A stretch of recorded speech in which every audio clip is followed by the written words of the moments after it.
Hi అండి, welcome to make life beautiful in Telugu channel. ఇవాళ నేను మీతో షేర్ చేసుకోబోతున్న ఫెస్టివల్ స్పెషల్స్లో రెసిపీ వచ్చేసి పరమాణం అండి.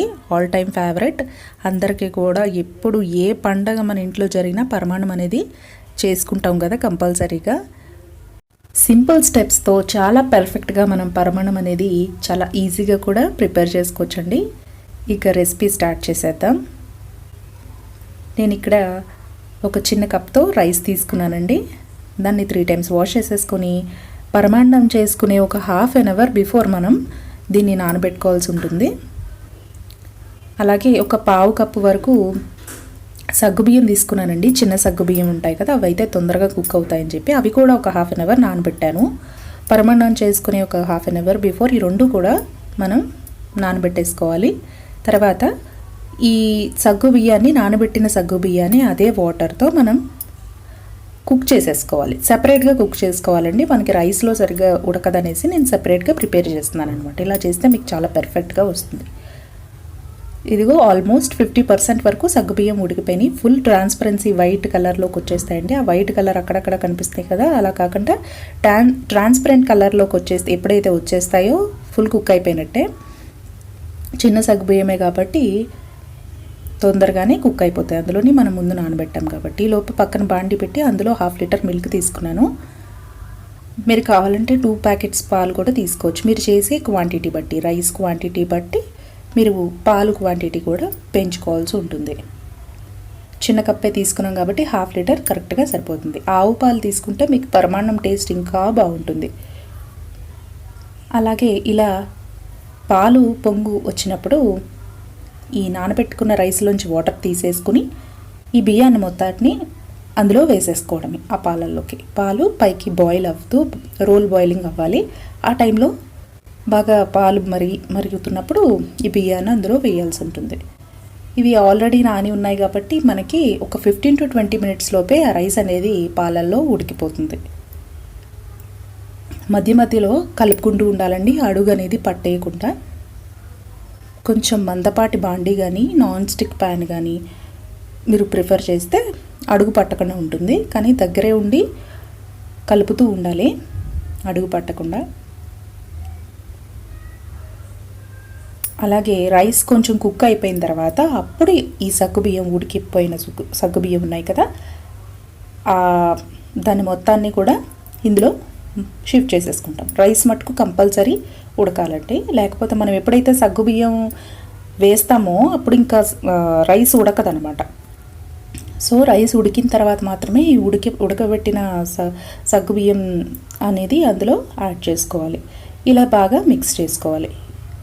ఇలా రెండు కొంచెం బాయిల్ అయిన తర్వాత ఒక 5 minutes తర్వాత 1.5 cup వరకు బెల్లం తీసుకున్నానండి నేను. 1 cup రైస్కి అదే కప్తో రైస్ తీసుకున్నాను కదా, 1.5 వరకు బెల్లం తీసుకున్నాను.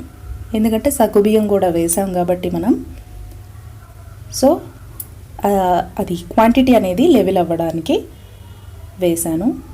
ఇంకా కొంచెం తీపి తినేవాళ్ళు ఇంకా కొంచెం వేసుకోవచ్చు. అలాగే దంచి పెట్టుకున్న ఇలాచీని కూడా అందులో యాడ్ చేసేసాను. దీని అంతటిని కూడా సిమ్లో పెట్టుకుని చేసుకోవాలండి.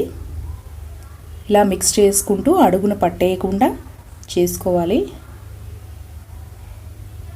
అలా ఆ తర్వాత మీరు కావాలంటే కొంచెం పాలు యాడ్ చేయొచ్చు. కాచిపెట్టుకున్న పాలు ఉంటే అవి యాడ్ చేయొచ్చు, లేదా కొంచెం చిక్కగా అయిపోయిన ఆల్రెడీ సగ్గుబియ్యం వేసాం కాబట్టి మనకి సరిపోతుంది. మళ్ళీ చల్లారిపోయేటప్పటికి అది చిక్కబడిపోతుందండి. కొంచెం వాటర్ కూడా యాడ్ చేసుకోవచ్చు కావాలంటే. చిక్కదనంగా ఉంటేనే బాగుంటాయి. పాలు చిక్కనివే తీసుకోవాలి పరమాన్నానికి ఎప్పుడూ కూడా. ఆవు పాలు అయితే ఇంకా చాలా చాలా బాగుంటుంది టేస్ట్. ఇలాగే 10 minutes పాటు ఈ బెల్లంతో పాటు ఆల్రెడీ పాలలో రైస్ సగ్గుబియ్యం ఉడికాయి, బెల్లంతో కూడా కుక్ అవ్వాలన్నమాట. ఈ బెల్లం వేసాక కూడా కొంచెం కుక్ అయితేనే ఆ టేస్ట్ అనేది పరమాన్నానికి అంత బాగుంటుంది. మీకు విరిగిపోతుందని డౌట్ ఉన్నప్పుడు ఒక 5 minutes బెల్లం వేసిన తర్వాత కట్టేసి మళ్ళీ పెట్టారంటే అస్సలు విరిగే ఛాన్సే ఉండదండి. 5 minutes ఆఫ్ చేసి మళ్ళీ ఆన్ చేయడమే.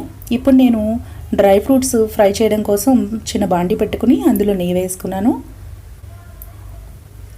చిన్న కప్తో కిస్మిస్ తీసుకున్నానండి.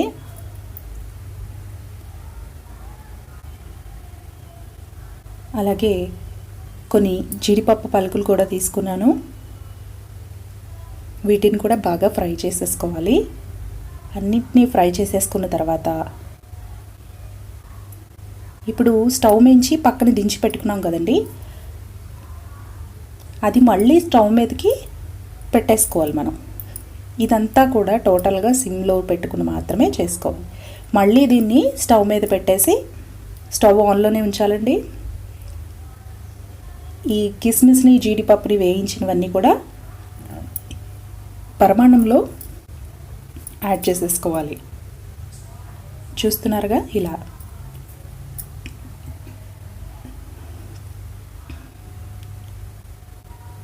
ఇలా నెయ్యితో పాటు వేసేసుకుంటాం. వేసేసుకున్న తర్వాత ఒకసారి అడుగు నుంచి పైకి కలుపుకోవాలండి, అంతా కలిసేటట్టు. ఈ నెయ్యి, వేసిన నెయ్యి, ఈ డ్రై ఫ్రూట్స్ అన్నీ కూడా ఆ పరమాన్నానికి ఆ ఫ్లేవర్ అనేది తెస్తాయి. అడుగు నుంచి బాగా కలిపిన తర్వాత 5 మినిట్స్ నుంచి ఆఫ్ చేసేసుకో. అంతేనండి, ఎంతో టేస్టీగా ఉంటే పర్ఫెక్ట్గా చేసుకునే పరమాన్నం అనేది రెడీ అయిపోతుంది.